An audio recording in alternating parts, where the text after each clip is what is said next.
ဆက်လို့ပါတယ်နော်ဆက်ကောင်းပြီ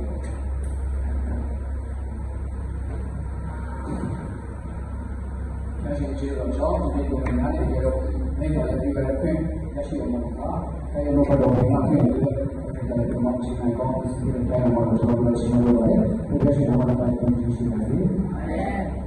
်ဒီနေ့မှာအဲဒီရန်ဒီလိုတော့အဲဒီရန်တဲ့ဒီလိုမှာအခုတော့ပြင်ဆင်ထားတယ်အဲဒီလည်းကျွန်တော်ပါတယ်နော်ဒါပေမဲ့ဆရာကဒီနေ့မှာတော့ပဲရအခုတော့ဒီမှာဘိုးတော်ပြီးဒီလိုဆိုတော့ဆက်ပြီးတော့လည်းဟောတော့ဘူးဒီတော့မှဆိုတော့ဆက်ပြီးတော့ဟောတော့ဘူးဆိုတော့နောက်တစ်ခုစီစဉ်ထားတဲ့အရာရှိတယ်ဘာပြောင်းလဲပါဒီနေ့နေတဲ့ဟောကြားတော့ဖြစ်ပါတယ်ဆိုတော့အတ္တကကြီးစက်ကုန်6ကိုကျွန်တော်ယူပြီးတော့မှငွေများပြီးဘုံဘုံလာထားပါဆိုပြီးတော့မှအောက်ဆက်ပြီးတော့ဟောကြားတော့လို့ပါပဲဒါနဲ့ဆက်နောက်ပေါ်လည်းတော့ဆရာကပြောတယ်ဘောလာकेပြီးအောက်ကြားकेပြီးကျွန်တော်လောတော့ဒီလိုခင်းတဲ့ကြောင့်ဒီလောက်ကိုဟောတော့တဲ့ဆက်ဆက်ပြီးစီမရရတယ်ဒီနေ့ဟောကြားတော့ဖြစ်ပါတယ်ဆိုတော့ဒီနေ့ဒီဘောစီရင်ကိုရတယ်ကျွန်တော်အောက်ဆက်ပြီးထားတဲ့အရာပါပဲဆိုတော့ဘုရားသခင်အားရအခြေအနေကိုရှင်းပြပါတယ်နော်ဘုရားသခင်အားရအခြေအနေကိုရှင်းဆိုတော့အောက်ဆက်ပြီးတဲ့ဘောစီရင်ကိုရတယ်ဒီလိုရွေးချယ်တာဖြစ်ပါတယ်ဆိုတော့ယုံကြည်သူတရားကိုဘုရားသားသမီးတရားဖြစ်လာတဲ့အခါမှာဘုရားသခင်အားရခြင်းတော်ကိုကိုယ့်ရဲ့ဖာကိုရောကိုယ့်ရဲ့အဖြစ်အားရခြင်းတော်ကိုကျွန်တော်လုပ်ဆောင်ခြင်းလာကြတယ်ဖြစ်ပါတယ်။ဘယ်သူမှမလုပ်ချင်တဲ့သူဘုရားခြင်းတော်ကိုအဆောင်ရွက်ခြင်းတဲ့သူဒီမှာရှိမှာမဟုတ်ပါဘူး။ကျွန်တော်ပါဝင်ဒီမှာရှိလို့ရောက်နိုင်တယ်။ကိုယ့်ရဲ့ကိုယ်ရဲ့ဘုရားအသက်ရှင်တဲ့ဘုရားကိုယ့်ရဲ့အဖြစ်ခြင်းတော်ကိုလုပ်ဆောင်ခြင်းကြမယ်ဆိုတော့ကျွန်တော်ယုံကြည်ပါတယ်။ဆိုတော့ဒီနေ့မှာဘုရားသခင်အားရခြင်းတဲ့ကိစ္စကဘယ်လိုလုပ်လဲကျွန်တော်ဒီနေ့စီစဉ်ဖို့ပြုလုပ်ပါကျွန်တော်ဟောကြားတာဖြစ်တယ်ဆိုတော့ခြေပြုချနေတဲ့ခေပြခန်းကြီး73 16ကိုရွေးချယ်ထားပါတယ်။ခေပြခန်းကြီး73 ကျေးဇူးပြုခြင်းဥစ္စာဝေငှခြင်းကိုမမေ့မလျော့ကြနဲ့ထိုလို့တော်ခြင်းကိုဘုရားသခင်အားရမြတ်တော်မူ၏ဘောတော်ပါမယ်။ခေပြခန်းကြီး73 ကျေးဇူးပြုခြင်းဥစ္စာဝေငှခြင်းအမှုတော်ကိုမမေ့မလျော့ကြနဲ့ထိုလို့တော်ခြင်းကိုဘုရားသခင်အားရမြတ်တော်မူ၏ဒီကြောင့်ပဲရှိတဲ့အခါမှာဘုရားသခင်အားရတဲ့တော်ဖြစ်ကကျေးဇူးပြုခြင်းဥစ္စာဝေငှခြင်းအမှုဖြစ်တဲ့ဆိုတဲ့အောင်လည်းဒီမှာကျမ်းစာအတိအကျရှင်းထားတဲ့အောင်ကျွန်တော်တွေ့ရဖြစ်ပါတယ်။ဘာကြောင့်ဒီအရေးပတ်သက်ကျွန်တော်ဆက်ပြီးတော့ဖြစ်ပါတယ်။နောက်တော့ဆက်လိုက်အောင်ဒီတော့ကျွန်တော်ပါတယ်ဒီပေါ်တော့ကျေးဇူးတင်တယ် project ကိုရှင်းပြချမ်းသာနေတဲ့မှာဒီနေ့ကဘယ်လိုတော့ဘယ်လိုအခုစီစဉ်ရတဲ့ဘယ်လိုလုပ်ရတဲ့ကိုဒီစပြီးတော့ကျေးဇူးတင်တယ်ဒီလိုဝင်လာတော့တဲ့အရာမှာဘယ်လိုတော့ပါစားပါရတဲ့အားရဘုရားလည်းပြင်ဆင်ပြီးတယ်ဒါပေမဲ့အတဲကဘုရားတော်ကိုပြောတော့တယ်ပြီးအားပြီးတော့အားပြီးဘုရားတော်ကိုအားပြီးပါပြီးကြောင်းဒီရှိမှာကိုပြုတယ်ဆိုတော့လည်းဆက်ကြပါမယ်ဆိုတော့ဒီအခုကျွန်တော်ကပြောတဲ့နေရာမှာတော့ယုံကြည်သူပြည့်စုံတဲ့အခါဘုရားအခြေခံဖို့ပဲကျွန်တော်မျိုးမျိုးစူးစမ်းကြတယ်တက်တင်ခံခြင်းတော်တော့ဘုရားချင်းချင်းအားပြီးတော့သုသောပဏာပြုခြင်းအားပြီးတော့ဘုရားအခြေခံဖို့ကျွန်တော်အမျိုးမျိုးသောရှင်းကိုကျွန်တော်ပူဇော်ကြတယ်။ဘာဖြစ်လို့လဲကိုယ့်ရဲ့ဖောက်ပြီးတော့အခြေခံဖို့ပဲလိုချင်တဲ့ဆန္ဒတို့ဆန္ဒစိတ်ရှိတဲ့ကျွန်တော်တို့လုပ်ဆောင်ကြတာဖြစ်တယ်။ဒါကလည်းမမှားပါဘူး။ဘာတက်တော့ကြည့်တဲ့အခါမှာဘုရားရဲ့အားရခြင်းနဲ့စီတဲ့ဖြစ်ပါပါလေဆိုတော့ဘာလဲကျေးဇူးပြုခြင်းဩဇာဝင်ခြင်းအခုဖြစ်နေတဲ့ဆိုတာလည်းကျွန်တော်တွေ့ရတယ်။ဆိုတော့ဘုရားရဲ့အားရခြင်းနဲ့စီတဲ့ဖြစ်ကကျေးဇူးပြုခြင်းဥစ္စာဝေငှခြင်းအမှုဥစ္စာဝေငှခြင်းဖြစ်တယ်ဆိုရင်ယုံကြည်သူအသက်တာထဲမှာဒီလိုမျိုးရှိကိုပူဇော်ပြီးဖို့လည်းတွေ့တယ်ပြောတာဖြစ်ပါတယ်။ယုံကြည်သူတယောက်ချင်းစီကဒီရှစ်တွေကိုကျွန်တော်ပူဇော်ဖို့ပြောတာဖြစ်ပါတယ်။လိုတဲ့ကြောင့်မလို့ဘုရားကနေဒီကျွန်တော်ပြောထားတဲ့အရာမျိုးဖြစ်ပါတယ်။ဆိုတော့ဒီကျေးဇူးပြုခြင်းဥစ္စာဝေငှခြင်းရှစ်တွေကိုယုံကြည်သူတယောက်နေနဲ့ဘုရားသားသမီးတယောက်နေနဲ့ဘယ်သူတွေကိုကျွန်တော်ပူဇော်ရမလဲဘယ်သူတွေကိုကျွန်တော်ဒီရှစ်တွေကိုဒီရှစ်မျိုးတွေကိုကျွန်တော်လောက်ဆောင်ရတယ်ဆိုတော့နံပါတ်1ကျွန်တော်ယုံကြည်သူအချင်းချင်းဥစ္စာဝေငှခြင်းကျေးဇူးပြုခြင်းတွေကိုကျွန်တော်ပူဇော်ရမှာဖြစ်ပါတယ်။ဆိုတော့နံပါတ်2ကဘယ်သူတွေစီကိုကျွန်တော်ပူဇော်ရမလဲဆိုတော့ဘုရားသခင်ရဲ့လူတွေစီကိုကျွန်တော်နော်မဲရတော့တော့ဘုရားသခင်ပူတော်ဆောင်အစေခံတွေကိုကျွန်တော်ဒီရှစ်တွေကိုကျွန်တော်ပူဇော်ရမှာဖြစ်ပါတယ်။ဆိုတော့ဘုရားရှင်တွေကျွန်တော်ပူဇော်ရအောင်ဆိုတော့ကျွန်တော်ကဒီတော့ကျွန်တော်လည်းထပ်ပြောပါမယ်။နံပါတ်1ချက်ကယုံကြည်သူချင်းချင်းကျွန်တော်ဒီဥစ္စာဝေငှခြင်းကျေးဇူးပြုခြင်းဖြစ်တယ်ကျွန်တော်ပူဇော်တော့လောတာဖြစ်ပါတယ်။ဘာလို့လဲ။နောက်တစ်ကြောင့်ကပြောထားတဲ့အကြောင်းဖြစ်ပါတယ်။ကျွန်တော်ကဒီစနစ်ကိုကျွန်တော်ကြည့်ရအောင်။ကျွန်တော်ကဒီစနစ်အငယ်73ကျွန်တော်ကဒီစနစ်အငယ်73တန်ရှင်းသူတို့ရဲ့ဆင်းရဲတော်မှာဝေကပေးရကြတော့ အာဂန်ကုရောဖြစ်တဲ့ဝုကိုစူးစမ်းနေကြတော့ဆိုဒီနေရာမှာတန်ရှင်းသူတို့ဆင်းရဲတော့ကဝေကပေးနိုင်ကြတော့ဆိုတဲ့စကားကိုကျွန်တော်ပြောရတယ်ဆိုတန်ရှင်းသူလို့ပြောတဲ့အခါမှာယုံကြည်သူလို့ပြောတာဖြစ်ပါတယ်နော်ဆက်လက်တဲ့အခါမှာကျွန်တော်အရင်ကဆာမလို့တဲ့အခါမှာကျွန်တော်ပြောရတယ်တော့ဆက်လက်တဲ့အခါမှာစေဆိုရင်တန်ရှင်းတော်သူပြောတော်သူစသည်ဖြင့်ယုံကြည်သူများကိုဆက်လက်တဲ့သူလို့ပြောတာဒီနေရာမှာတန်ရှင်းသူလို့ပြောတဲ့သူတွေကဘယ်လိုလဲဆိုဖခင်ရဲ့သားသမီးယုံကြည်သူပြောချင်တာပေါ့။အဲ့တော့ယုံကြည်မှုအချင်းချင်းဆင်းရဲတော့အခါမှာဝေကပေးရခြင်းကိုကျေးဇူးပြုခြင်းမှုကိုလှုပ်ဆောင်ဖို့ရတဲ့ဘုရားကကြောက်ပါဟောတာဆိုင်မှာအမှန်ရှိဖို့လို့ကျွန်တော်တို့ပြုနေတယ်ဖြစ်ပါတယ်။အဲ့တော့ယုံကြည်သူများကျေးဇူးပြုခြင်းကိုအချင်းချင်းပူဇော်ဖို့အတွက်အချင်းချင်းပေးရခြင်းမှုကိုကျွန်တော်လှုပ်ဆောင်ဖို့လို့ပြောတာဖြစ်ပါတယ်။နေရာတိုင်းမှာချိုးတဲ့အချင်းတွေချိုးတဲ့ယုံကြည်တွေချိုးတဲ့ထောက်ပံ့တဲ့လူရှိတယ်။နော်အလုံးစုံဖြစ်နေတဲ့ယုံကြည်တွေရှိတယ်။စေဝါအခုဒီလိုနေတဲ့ယုံကြည်တွေရှိတယ်။ဒီတေးမတေးမှာအစားမလို့ဘုရားတဲ့လူတွေအဝေးကြီးတဲ့ပတ်သက်တဲ့လူတွေကြောက်ရပါရှိတာဖြစ်ပါတယ်။ဒီလိုခေတ်ခေတ်တဲ့တွေကိုကျွန်တော်မပြည့်စုံတဲ့ခေတ်ခေတ်တဲ့ကျွန်တော်ပိုင်းပြီးတော့ကျေးဇူးပြုခြင်းအပြင်ဒီရစ်ကိုပူဇော်ပေးခြင်းအပြင်ဘုရားတဲ့အားရတဲ့ပူဇော်ခြင်းကိုပူဇော်ပေးရတဲ့ဖြစ်ပါတယ်။အဲ့တော့ယုံကြည်ကိုချင်းချင်းဒီလိုကျေးဇူးပြုခြင်းမှုကိုရှေ့ကိုဘုရားကပူဇော်စေချင်တာလေ။ဘာလို့လဲဆိုတော့ကျွန်တော်ကခရစ်တော်ရဲ့တလုံးတော်ပါတဲ့လူတွေဖြစ်တယ်။အဲ့ဒီကကြီးလေးအရင်16ကိုကျွန်တော်ကြည့်ရအောင်။အဲ့ဒီကကြီးလေး16ချုံဥကောင်းမှာအဆက်ပိုင်းရတော့ဒီအဖြစ်အပြေ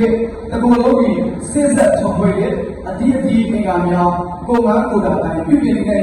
့မိမိကိုယ်ကိုပြစ်တာနဲ့ဒီဆောက်ခြင်းမှာကြီးပွားစေတယ်လို့ပြောတော့ပါတယ်။ကျွန်တော်ရဲ့ဥကောင်းက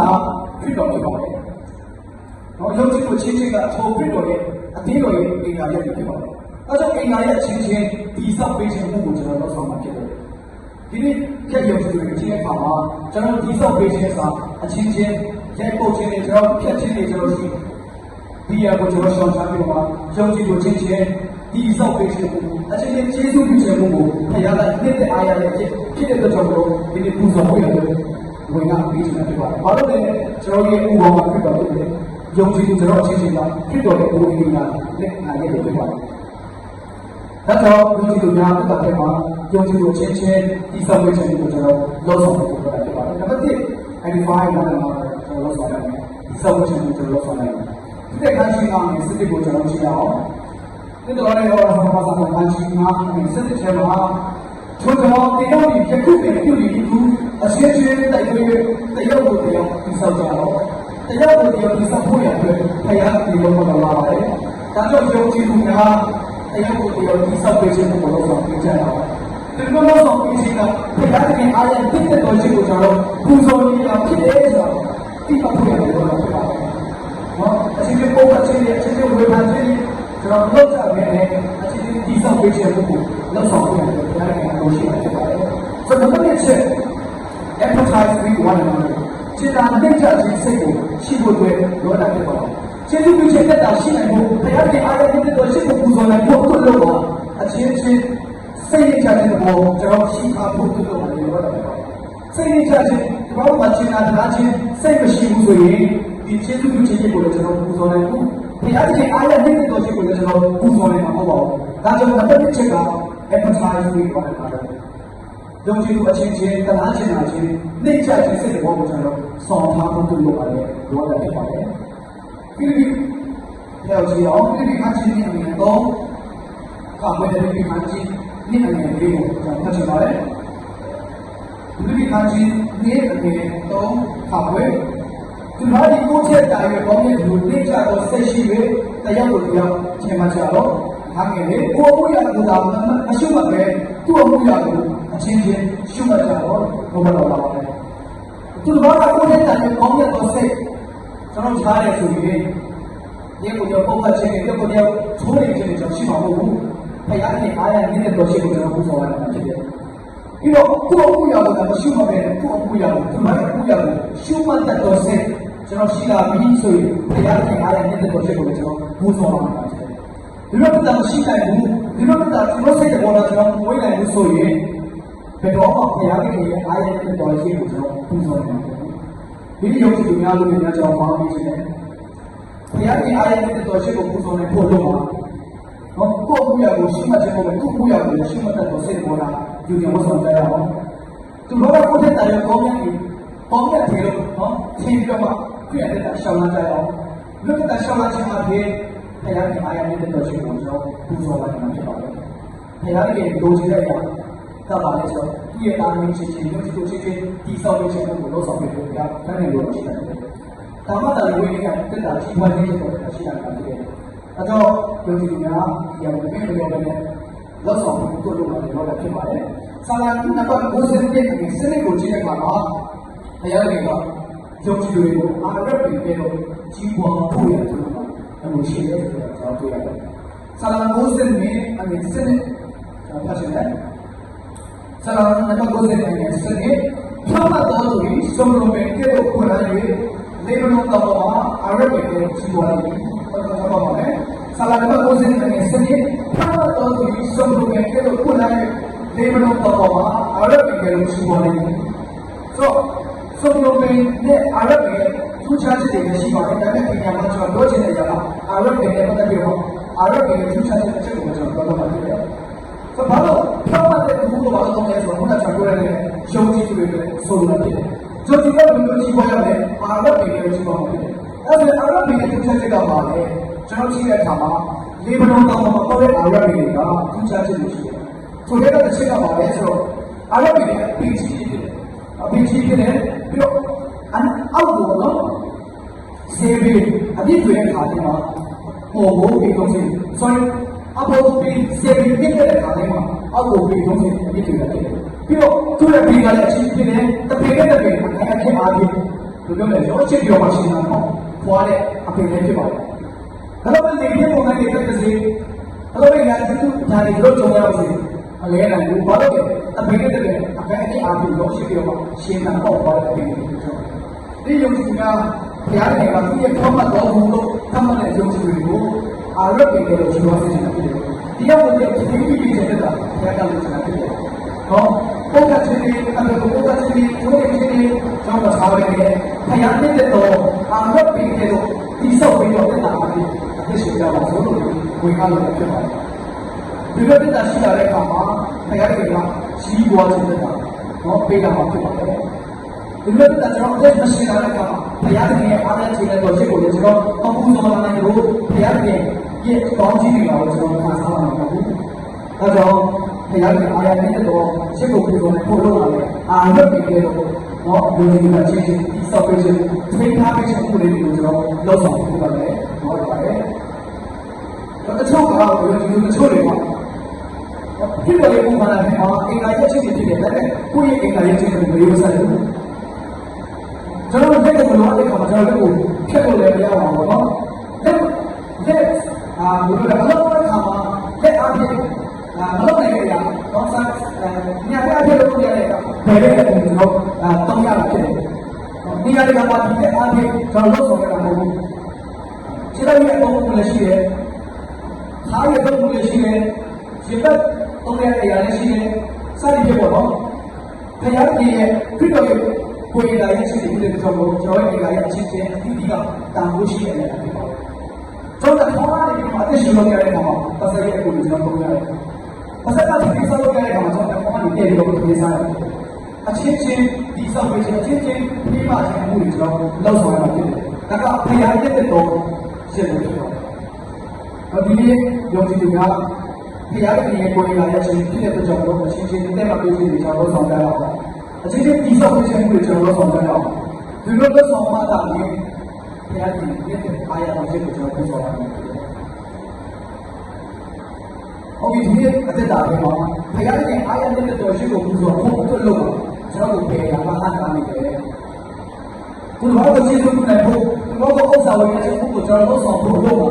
ကျွန်တော်စိတ်ပြည့်စုံမှုကျွန်တော်ဆောင်တဲ့အခါမှာဒီအရာတွေကကျွန်တော်တို့မလုပ်ဖို့ရဲ့နာစီနေတယ်။ဒီအရာကိုဖြတ်တတ်ဖို့ပြုလုပ်နိုင်တယ်ပြောကြလို့ဖြစ်ပါတယ်။ခါလာယုံကြည်သူတွေကတော့ကိုယ့်ဘောကောင်းတဲ့သူတွေကောင်းချင်ကြလို့ဘယ်ချမ်းသာကပါလို့လဲဒီအရာကိုရှိပါတယ်ဒီနေ့ယုံကြည်သူအချင်းချင်း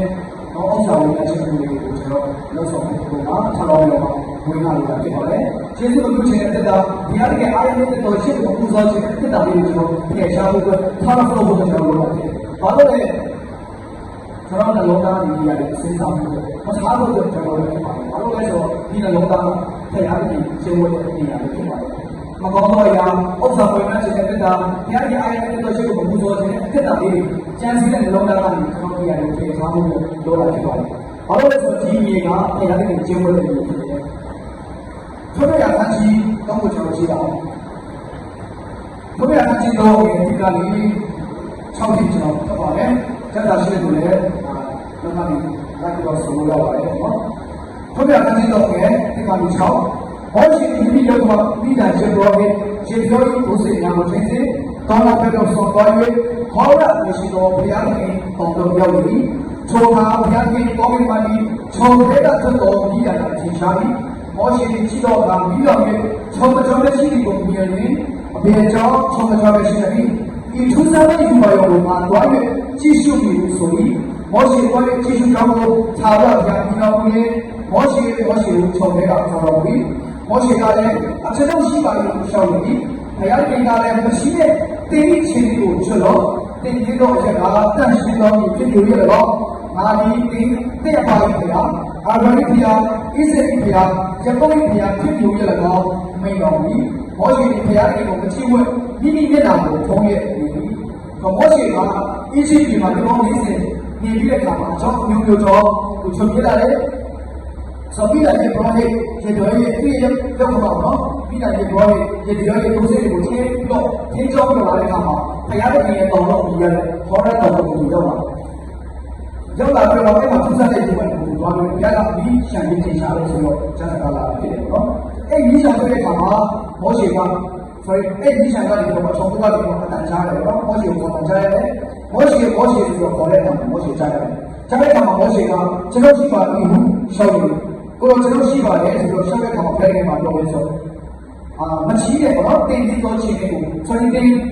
်တင်းချင်းကိုချလို့တင်းတင်းတော့ရမှာကောင်းကောင်းဖြစ်တယ်တက်ရှင်းတော့ဖြစ်တယ်ဆိုတော့ပြောတယ်ဆိုတော့ဒီပြောချင်တဲ့အရာကပါလေဆိုဒီဟောတဲ့ကောင်ကတကယ်တော့တန်ရှင်းတော့ဘုရားတကယ်တော့မဟုတ်ပါဘူးအော်ဘုရားတကယ်တော့ဘာလို့ပြောလဲဆိုတော့ဘုရားတကယ်စင်တဲ့ကြာတော့တောင်းဖြစ်တဲ့ကြောင့်တန်ရှင်းတော့ဘုရားတကယ်ရတော့ဖြစ်လာတယ်။ဒါကြောင့်ဘုရားရဲ့ကောင်မှာမောရှိကိုဘုရားကပြောတယ်တင်းတင်းတော့ရတော့တန်ရှင်းတော့ဖြစ်တယ်။ငါကျင်းဝတ်တဲ့ငါစိတ်တဲ့နေဖြစ်တဲ့ကောင်ကိုတန်ရှင်းနေဖြစ်တယ်။ဒါကြောင့်ဒီအချင်းကိုချုပ်ပါနော်။ဘုရားကပြောတယ်ဒီနေ့မောရှိကိုပြောတယ်ဘုရားကတို့ရပြောတယ်ဖြစ်တယ်။သူကကျေးဇူးကိုပြုချင်တဲ့တဲ့ကောင်သားမှာရှိနေတယ်ဆိုရင်ဒီချင်းကိုချုပ်ပြပါ။မောရှိချင်းကိုချုပ်ပြပါ။မောရှိကိုပြောတယ်ဘုရားကဒီမောရှိကိုရောက်တယ်ပြောနေတာဖြစ်ပါတယ်။ဒီဘောက်ကိုကျေးဇူးမပြုချင်ရတော့ဖြစ်နေတဲ့ကျွန်တော်ရဲ့ဒီနှလုံးသားကကြံစည်ကြရတယ်။ဒီဘောက်ကိုဥစ္စာကိုတစ်ချက်ကိုမလုပ်ချင်နိုင်တော့ဖြစ်နေတဲ့ကျွန်တော်ရဲ့ဒီနှလုံးသားကြံစည်ကြရတယ်ကိုဒီနေ့မောရှိကိုပြောပြတာဒီတော့တွေကိုချုပ်နေတယ်။ကျွန်တော်ရဲ့စာတိချင်းတွေကိုကျွန်တော်ချိန်ရအောင်။ဘုရားရဲ့အားရတဲ့တဲ့တော်ရှိကိုကျွန်တော်ပူဇော်ဖို့ရတယ်ဖြစ်ပါတယ်နော်။ဟုတ်ပြီကျေးဇူးပြုချင်တဲ့အတွက်ဒါကျွန်တော်ဒီစာတိချင်းတွေကျွန်တော်ချုပ်လာတဲ့အခါမှာအချင်းချင်းဒီစောက်ပေးချက်ကိုကျွန်တော်လုပ်ဆောင်ပါနိုင်မယ်။အချင်းချင်းဥစ္စာဝေငှခြင်းကိုကျွန်တော်လုပ်ဆောင်ပါနိုင်မယ်။ဘုရားရဲ့အားရတဲ့တော်ခြင်းကိုကျွန်တော်လုပ်ဆောင်ပါနိုင်မယ်။ဆိုတော့အချင်းချင်းဥစ္စာဝေငှခြင်းအချင်းချင်းပေးကမ်းခြင်းကိုအချင်းချင်းကျေးဇူးပြုခြင်းကိုကျွန်တော်လုပ်ဆောင်ပါတဲ့အခါမှာမယုံကြည်ပေးရှိပါကျွန်တော်ပေါ်ပြီးတဲ့ခါကျတော့ကျွန်တော်အသက်တာအပြင်လုပ်နေလာပါချင်။ကျဆက်ပါတော့လေဆက်ပါတဲ့ခါချင်းမှာ16ကိုကြည့်အောင်။ဆက်ပါတဲ့ခရစ်ယာန်ချင်းမှာ16ပဲမှာဘာပြောလဲဆိုသူဒီသူတော်တို့ဒီကောင်းသောအကျင့်ကိုပြီး၍ကောင်းကင်ဘုရားရှိတော်မူသောတင်းတို့အပိုင်းဘုရားကိုချီးမွမ်းစေခြင်းကသူတော်ရှိတဲ့တင်းတို့အသေးကိုသိစေကြတော့နော်သူတော်ကတင်းတို့ရဲ့ကောင်းတဲ့အကျင့်ကိုပြီးပြီးတော့ကောင်းကင်မှာရှိတဲ့တင်းရဲ့အပိုင်းကိုချီးမွမ်းဖို့သူတို့ကသူတော်ရဲ့ရှိမှာတင်းတို့ရဲ့အသေးကိုသိစေတာဒီနေ့ကျေးဇူးပြုချင်အားဖြင့်နော်သူတော်ရှိတဲ့အသေးကိုပြတော့ဖြစ်ကြပါစို့ဥစ္စာဝေငှခြင်းအမှုကိုပြုချင်အားဖြင့်သူရဲ့ရှိမှာနော်ကျွန်တော်ဒီလိုပြတ်တော့သူများဖြစ်ကြပါစို့ဒီလိုဝင်မှချပြပါမယ်ဆိုနံပါတ်1အနေနဲ့ဆိုရင်တော့ကျွန်တော်ငါတို့လည်းတို့ချစ်ကိုချစ်ကျေးဇူးပြုချင်တဲ့တော့ဆောင်ပြီးတဲ့အခါမှာနံပါတ်1အနေနဲ့ဖရားတဲ့နေရာကိုဘယ်တော့တော့တော့ဖရားရဲ့စေတနာကျွေးကိုကျွန်တော်ကျေးဇူးပြုချင်တော့ဆောင်ဝင်ခြင်းကိုလည်းကျွန်တော်လောဆောင်တော့တယ်ဟောလာဖြစ်ပါတယ်ဟုတ်ပြီဒီရဘာရဲ့လို့ဆိုတော့ဆာဆောင်တာဒီလေးအနေနဲ့ရှိကလည်းစတယ်ကျွန်တော်ကြည့်အောင် လေးရာခံရှိလေးတဲ့ရှိတာစင်ပေါ်ကြီးတဲ့ခါမှာရှုနေမြို့သူပေါ့ဒီကောင်ကရှုနေမြို့သူရဲ့အဲ့ဒီရှယ်ပေါ်အဲ့ဒီရှယ်ပေါ်မှာကျေးဇူးပြုခြင်းဟောရဖို့ကျွန်တော်ပြောရတယ်အဲ့ဒီကသူ့ရဲ့ရှိတဲ့တော့အရာကိုဒီရှုနေမြို့သူကဒီကောင်ကရှုနေမြို့သူကတွေ့တဲ့ခါမှာတလုံးသားမှာဖြစ်လာတယ်ကျေးဇူးပြုခြင်းတော့စိတ်ဝင်လာရှိပါတယ်နံပါတ်1ဘာလို့လဲအားဖြင့်ရှိပါကျေးဇူးပြုတဲ့ခေါ်ခဲ့ပါတယ်တော့ဖတ်နော်တကယ်တော့အဲ့ဒီရှယ်ရှုနေမြို့လို့တွားရတယ်ချုံလို့လိုက်ဒီစားတော့မိမတရားပြီးအဲ့ဒီရှယ်ကိုကျွေးခြင်းကခေါ်ခဲ့တယ်ထိုလမထိုလကတော့ကျွေးခြင်းကိုခါတော့မှာဆိုပြီးတော့ဝင်တယ်ကျွေးမွေးခြင်းဟောဘုရားတည်လို့ကျွေးမွေးခြင်းအမှုတရားဖြင့်ကျေးဇူးပြုခြင်းတော့အမှုကိုသူလုပ်ဆောင်ခြင်းစိတ်ဖြစ်လာတယ်နံပါတ်1ကဘာလို့ပါလဲထို prophet တဲ့မြတ်ရဲ့အခါငယ်တစ်ခုကိုသူလုပ်ဆောင်ပေးတယ်အခါငယ်30ကိုကြည့်ရတာတွေ့ရတယ်ပြီးတော့ဒီ prophet လိုတဲ့အရာကိုလည်းသူစံပွဲချိုင်ကိုဒီပုံစားတဲ့အရာကို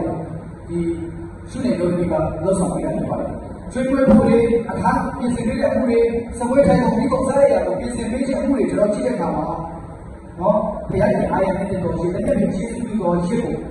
ရှုနေလို့ဒီကပူဇော်လိုက်တာဖြစ်ပါတယ်ဘုသူစီပူဇော်ရတယ်ဘုရားရဲ့နေလို့နည်းနည်းပေါ်တော့ဘုရားရဲ့အစိမ်းအဲ့ဒီရှေ့ကိုပေါ်ပါပူဇော်လိုက်တာဖြစ်ပါတယ်ဆိုဒီနေ့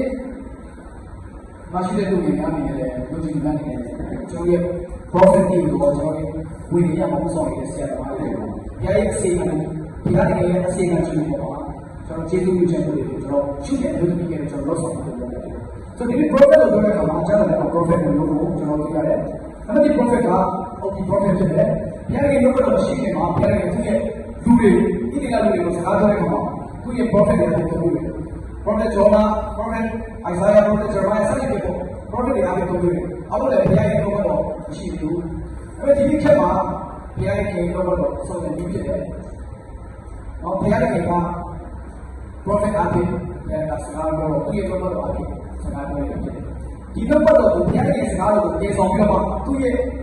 တာသမီများပေါ်မှာဝေချက်မှုကိုလုပ်ဆောင်တဲ့သူက prophet တွေကိုလုပ်ဆောင်တဲ့သူဖြစ်တယ်။တရားဖြင့်ဒီ prophet တွေကို fortune prophet လို့ခေါ်တယ်။ဒါမှမဟုတ် prophet တွေကို fortune prophet လို့ခေါ်တယ်။ so prophet တဲ့ဘာကိုကျွန်တော်စမ်းသပ်ကြည့်ရအောင်။အဲ့ဒီရှက်ကဒီ fortune prophet ဖြစ်တယ်။သူနဲ့မျိုးလေးကဘုရားရဲ့နေမှာတည်တဲ့အခါမှာကျေးဇူးပြုတဲ့တာအားဖြင့်ကျေးဇူးပြုရတယ်။ဒီကဘုရားရဲ့အားရတဲ့တော်ရှိကိုပူဇော်ရတယ်။ဘုရားရဲ့အားရတဲ့တော်ရှိကိုပူဇော်ရတဲ့အခါမှာဘုရားတည်စီရလာတဲ့ကောင်းကြီးတွေကသူခံစားရပါတယ်။အဲ့ဒီကြောင့်အချက်မှတ်ထားစေတဲ့နေရာမှာလဲဆိုကောင်းကြီးကိုကျွန်တော်ပူဇော်ခြင်းမှုတွေကျွန်တော်လုပ်ပါမယ်။ဘုရားရဲ့အားရတဲ့တော်ရှိကိုပူဇော်ဖို့ကျွန်တော်ပြင်ဆင်ကြရတယ်။ဒီစုနေတို့ကပြင်ဆင်လာတဲ့အခါမှာအခါငယ်စုပေါ်မှာ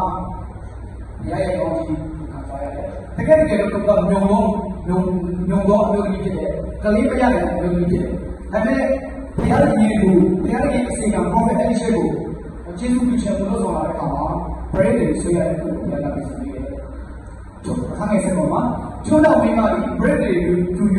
အဲ့ဒီရှိချင်းချက်တော့အချိန်တွေစစ်တော့အားကိုပေါင်းလို့ဘုရားရဲ့ညီလူတွေပေါ်မှာကျေးဇူးပြုချင်တယ်ဘုရားတင်တဲ့အားရတဲ့ချက်ကိုပူဇော်ချင်တယ်ဘုရားရဲ့ပြီးတော့ကောင်းဖြစ်ပါတယ်။ဒီနေ့ကျွန်တော်တက်တာဖြစ်မှာဘုရားရဲ့ကြီးကိုပေါ်မှာကျေးဇူးဘုရားရဲ့နေ့အားရတဲ့ချက်ကိုကျွန်တော်ပူဇော်ပြုလို့မှာပြောတာဖြစ်ပါတယ်။ဘာလို့လဲဘုရားရဲ့ကိုယ်က first နော်ပထမဆုံးကျွန်တော်ကျေးဇူးပြုတဲ့သူဖြစ်ပါတယ်။အဲ့ဒီအရက်တွေကဘုရားကကျွန်တော်တို့ထောက်ပံ့တော်သူကျေးဇူးပြုတော်သူဖြစ်ပါတယ်။လူတိုင်းအစဖြစ်တော်အားနဲ့အေဝတ်ကိုသူတို့ရဲ့လူတွေစကားစာမတော်သူတို့ရဲ့အရာမှန်တဲ့ဘာလို့ထောက်ပံ့တော်ဘုရားအရှိန်ကသူဘုရားဖြစ်ပါတယ်။ကျွန်တော်ကြည့်လို့ရတယ်။ပထမဆုံးထောက်ပံ့အရှိန်ကဘုရားဖြစ်တယ်။ပြီးတော့လူတွေအဲ့ဒီဆောင်ဘုရားလည်းသူရဲ့ဘာလို့တော့စေလို့ပြချင်ကျွန်တော်ကိုကျေးဇူးပြုခဲ့တယ်ဖြစ်တယ်။သူရဲ့ကျေးဇူးပြုခြင်းကျွန်တော်လက်ခံရရှိပြီးတာပါ။တမန်တော်ကျွန်တော်တက်တာအားဖြင့်ကျေးဇူးပြုတော်တာကျွန်တော်ပြုဖို့တော့ပြန်လာလို့ရှိတယ်။သူ့နည်းကိုပြန်ကျေးဇူးတင်တယ်ပေါ့။အဲတော့ဘုရားရဲ့ကျေးဇူးပြုခြင်းကိုခံပြီးတော့ဆိုတာတရားနဲ့ဘုရားရဲ့ယေရှုခရစ်တော်ပြည့်တဲ့အရှင်ယုံကြည်လက်ခံပြီးတော့ယုံကြည်ရတဲ့ကျေးဇူးပြုခြင်းတက်တာဘုရားရဲ့တဲ့အားရတော့တက်တာတရားနဲ့ဘုရားရဲ့ကဲတော့တက်တာကိုသိရှင်ဘုရားဘု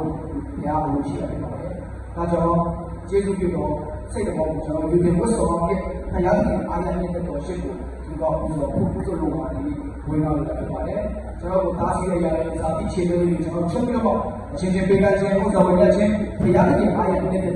ရှင်ဒီကိုကျွန်တော်ပူဇော်ပေးချင်တယ်တွေ့ရတဲ့မှာအချင်းချင်းဒီဆောက်ပြီးတော့ဖြစ်ကြပါစို့လို့အနေငယ်လေးဝေငါအဲ့လိုလာဖြစ်ပါတယ်အချင်းချင်းတို့လည်းရှင်းပါပေးပါစေ